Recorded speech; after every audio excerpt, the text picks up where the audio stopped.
السلام علیکم ورحمۃ اللہ وبرکاتہ۔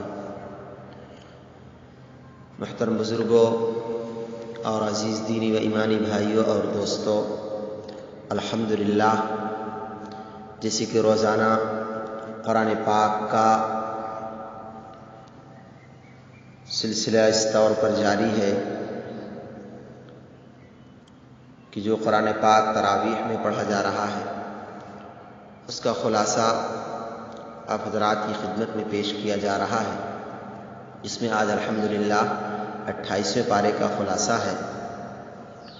اس میں مختلف صورتیں ہیں، سورۃ المجادلہ، سورۃ الحشر اور سورہ ممتحنہ اور دیگر مختلف صورتیں، لہذا صورتوں کا تعارف اور ان کی آیتوں کا خلاصہ سماعت فرمائیں۔ پہلی سورت سورۃ المجادلہ ہے۔ اس سورت میں بنیادی طور پر 4 اہم موضوعات کا بیان ہے۔ پہلا موضوع زہار ہے۔ اہل عرب میں یہ طریقہ تھا کہ کوئی شوہر اپنی بیوی سے یہ کہہ دیتا تھا کہ انت علی کظہر امی، یعنی تم میرے لیے میری ماں کی پشت کی طرح ہو۔ جاہلیت کے زمانے میں اس کے بارے میں یہ سمجھا جاتا تھا کہ ایسا کہنے سے بیوی ہمیشہ کے لیے حرام ہو جاتی ہے۔ سورت کی ابتدا میں اسی کے احکام کا بیان ہے، جس کی تفصیل انشاءاللہ آیتوں کے میں آنے والی ہے۔ دوسرا موضوع یہ ہے کہ بعض یہودی اور منافقین آپس میں اس طرح سرگوشیاں کیا کرتے تھے جس سے مسلمانوں کو یہ اندیشہ ہوتا تھا کہ وہ ان کے خلاف کوئی سازش کر رہے ہیں۔ نیز بعض صحابہ کرام حضور اقدس صلی اللہ علیہ وسلم سے تنہائی میں کوئی مشورہ یا کوئی اور بات کرنا چاہتے تھے۔ اس صورت میں ان خفیہ باتوں کے احکام بیان فرمائے گئے ہیں۔ تیسرا موضوع ان آداب کا بیان ہے جو مسلمانوں کو اپنی اجتماعی مجلسوں میں ملحوظ رکھنے چاہیے۔ چوتھا اور آخری موضوع ان منافقین کا تذکرہ ہے جو ظاہر میں تو ایمان کا اور مسلمانوں سے دوستی کا دعویٰ کرتے تھے، لیکن در حقیقت وہ ایمان نہیں لائے تھے اور وہ در پردہ مسلمانوں کے دشمنوں کی مدد کرتے رہتے تھے۔ سورت کا نام سورہ مجادلہ یعنی بحث کرنا اس کی پہلی آیت سے لیا گیا ہے، جس میں خاتون کے بحث کرنے کا تذکرہ فرمایا گیا ہے۔ خاتون کا یہ واقعہ دیگر جگہ بیان بھی کیا گیا ہے۔ بہرحال شریعت کی نافرمانی کی سزا رسوائی ہے۔ جو لوگ اللہ تعالیٰ اور اس کے رسول کے حکم کی مخالفت کرتے ہیں وہ قوم سمود، قوم عاد اور نافرمان لوگوں کی طرح رسوا اور ذلیل ہو کر عذاب میں گرفتار ہوں گے۔ مشورہ کے چند آداب۔ مشورے کے بارے میں ایک ہدایت یہ دی گئی کہ چند مسلمان آپس میں خفیہ مشورہ اس طرح نہ کریں جس سے کسی دوسرے مسلمان کو تکلیف ہو اور اس کے دل میں یہ شبہ پیدا ہو کہ یہ لوگ میرے بارے میں بات کر رہے ہیں۔ دوسری ہدایت یہ دی گئی ہے کہ مشورہ کسی گناہ کے کام کے بارے میں نہ ہو بلکہ نیک کام کے بارے میں ہو۔ مجلس کے بعد آداب۔ مجلس میں کچھ لوگ بعد میں آئیں تو مجلس والوں کو چاہیے کہ ان کو جگہ دینے کی کوشش کریں اور سمٹ کر بیٹھے۔ ایسا کرنے پر اللہ تعالیٰ نے کشادگی کا وعدہ فرمایا ہے، اور اگر امیر مجلس بعد میں آنے والوں کے واسطے جگہ کرنے کے لیے کسی کو مجلس سے اٹھنے کو کہے تو اس کو اٹھ جانا چاہیے۔ علم کا حاصل کرنا درجات کی بلندی کا سبب۔ اللہ تعالیٰ ایمان والوں کے درجے کو بلند کرتا ہے اور ایمان والوں میں خاص طور سے اہل علم کے درجے کو بلند کرتا ہے۔ علم کی وجہ سے اللہ تعالیٰ آخرت میں تو بلند درجات سے نوازیں گے ہی، دنیا میں بھی بلند مقام، عزت و احترام سے نوازتے ہیں۔ لہذا ہمیں خود بھی دین کا علم حاصل کرنا چاہیے اور اپنے بچوں کو بھی دین کا علم حاصل کرانے کی فکر کرنی چاہیے۔ منافقین کے حالات۔ منافقین کفار کے ساتھ دلی محبت رکھتے تھے، جان بوجھ کر جھوٹی قسمیں کھاتے ہیں، لوگوں کو اللہ کے راستے سے روکتے ہیں۔ ان کاموں پر اللہ تعالیٰ نے منافقین کو سخت وعید سنائی ہے، لہذا کسی ایمان والے کے لیے ان میں سے کوئی کام جائز نہیں ہے۔ صحابہ کی عزت کرنا ایمان کی شرط ہے۔ صحابہ کے بعد والے مسلمانوں کا ایمان قبول ہونے کے لیے شرط ہے کہ وہ صحابہ کی عظمت و محبت اپنے دل میں رکھیں اور ان کے لیے دعائے مغفرت کرتے رہیں۔ سورۃ الحشر،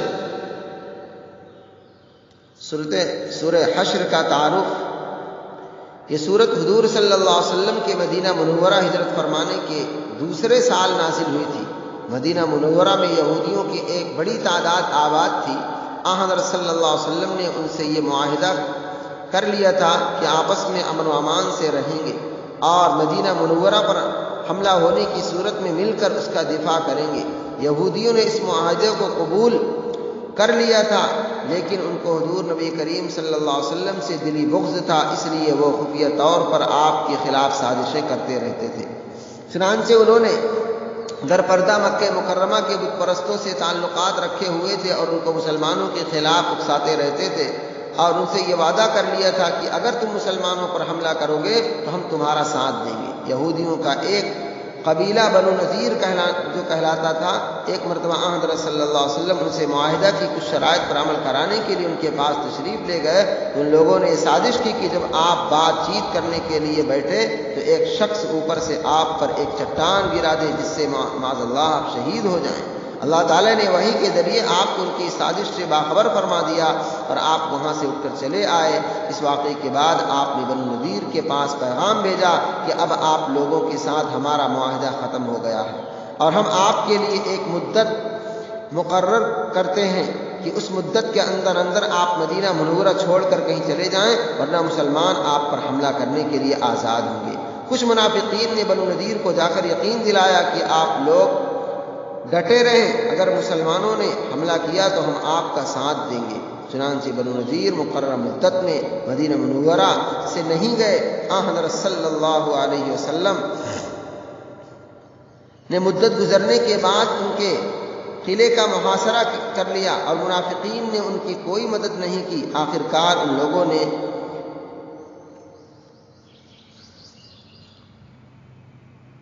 وہاں سے نکل گئے اور حضرت صلی اللہ علیہ وسلم نے ان کو مدینہ منورہ سے جلا وطن کرنے کا حکم دے دیا۔ البتہ یہ اجازت دی کہ ہتھیاروں کے سوا وہ اپنا سارا مال و دولت اپنے ساتھ لے جا سکتے ہیں۔ یہ صورت اس واقعے کے پس منظر میں نازل ہوئی اور اس میں اس واقعے پر تبصرہ بھی فرمایا گیا ہے اور اس سے متعلق بہت سی ہدایات بھی دی گئی ہیں۔ حشر کے معنی ہیں جمع کرنا، چونکہ اس سورت کے آیت نمبر 2 میں یہ لفظ آیا ہے جس کی تشریح آیت نمبر 2 کے اس میں آئے گی۔ سورت کا نام سورہ حشر ہے اور بعض صحابہ سے منقول ہے کہ وہ اسے سورہ بنو نذیر بھی کہا کرتے تھے۔ آخرت کی فکر، انسان کو ہر حال میں اللہ تعالیٰ سے ڈرتے رہنا چاہیے اور ہمیشہ اس بات کی فکر میں لگے رہنا چاہیے کہ اس نے آئندہ کل یعنی آخرت کے لیے کیا تیاری کر رکھی ہے، یعنی کتنے اعمال صالحہ اپنے نام اعمال میں جمع کر رکھے ہیں۔ مطلب یہ ہے کہ نیک اعمال کرنے کی زیادہ سے زیادہ کوشش کرنی چاہیے، ہر حال میں اللہ کا دھیان رہے۔ گنہگاروں کو گناہ کرتے وقت یہ نہیں سوچنا چاہیے کہ ہمارے اس عمل کی اللہ تعالیٰ کو کیا خبر ہے۔ اللہ تعالیٰ کو انسان کے ہر عمل کی پوری خبر ہے، اسی کے مطابق ان کو بدلہ دیا جائے گا۔ اللہ کو نہ بھولو۔ جن لوگوں نے اللہ تعالیٰ کو بھلا دیا یعنی اس کے احکام کو ترک کر دیا تو تم ان لوگوں کی طرح مت بنو، اس لیے کہ اس کو سزا دی جاتی ہے کہ اللہ تعالیٰ اس کو ایسی غفلت میں مبتلا کر دیتا ہے کہ اسے اپنے آپ کا بھی ہوش نہیں رہتا، نفع و نقصان کی تمیز جاتی رہتی ہے، جس کے نتیجے میں وہ اپنے حق میں مفید چیز کو نقصان دہ سمجھ کر چھوڑ دیتا ہے اور نقصان دہ چیز کو مفید سمجھ کر اختیار کر لیتا ہے۔ اللہ ہم سب کی حفاظت فرمائے۔ قرآن کی تاثیر، قرآن کو اگر پہاڑ جیسی سخت چیز پر نازل کیا جاتا اور اس میں سمجھنے کی صلاحیت ہوتی تو وہ بھی اس کی عظمت کے سامنے جھک جاتا بلکہ ریزہ ریزہ ہو جاتا، مگر افسوس انسان پر کیسی مؤثر چیز سے بھی متاثر نہیں ہوتا۔ سورۃ الممتحنہ، سورۃ الممتحنہ یہ سورت صلح حدیبیہ اور فتح مکہ کے درمیانی عرصے میں نازل ہوئی۔ ان دونوں واقعات کی تفصیل پیچھے سورہ فتح کے تعارف میں گزر بھی چکی ہے۔ اس سورت کے بنیادی موضوع دو ہیں، ایک یہ کہ صلح حدیبیہ کے شرائط میں جو بات طے ہوئی تھی کہ اگر مکہ مکرمہ سے کوئی شخص مسلمان ہو کر مدینہ منورہ آئے گا تو مسلمان اسے واپس بھیجنے کے پابند ہوں گے، اس کا اطلاق مسلمان ہو کر آنے والی عورتوں پر نہیں ہوگا، اور اگر کوئی عورت مسلمان ہو کر آئے گی تو نبی کریم صلی اللہ علیہ وسلم اس کا جائزہ لے کر دیکھیں گے کہ کیا واقعی وہ مسلمان ہو کر آئی ہے یا آنے کا مقصد کچھ اور ہے۔ اگر اس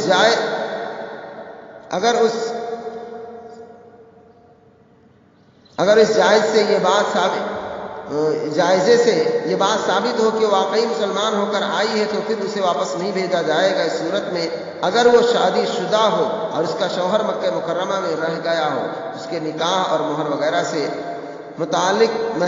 سے متعلق کیا احکام ہوں گے وہ بھی اس صورت میں بیان فرمائے گئے ہیں، اور جن مسلمانوں کے نکاح میں ابھی تک بت پرست عورتیں تھیں ان کے بارے میں یہ حکم دیا گیا ہے کہ اب وہ ان کے نکاح میں نہیں رہ سکتی، چونکہ اس صورت میں حضرت صلی اللہ علیہ وسلم کو ان عورتوں کا امتحان یا جائزہ لینے کا حکم بھی دیا گیا ہے، اس لیے صورت کا نام ممتحنہ یعنی امتحان والی رکھ دیا گیا ہے۔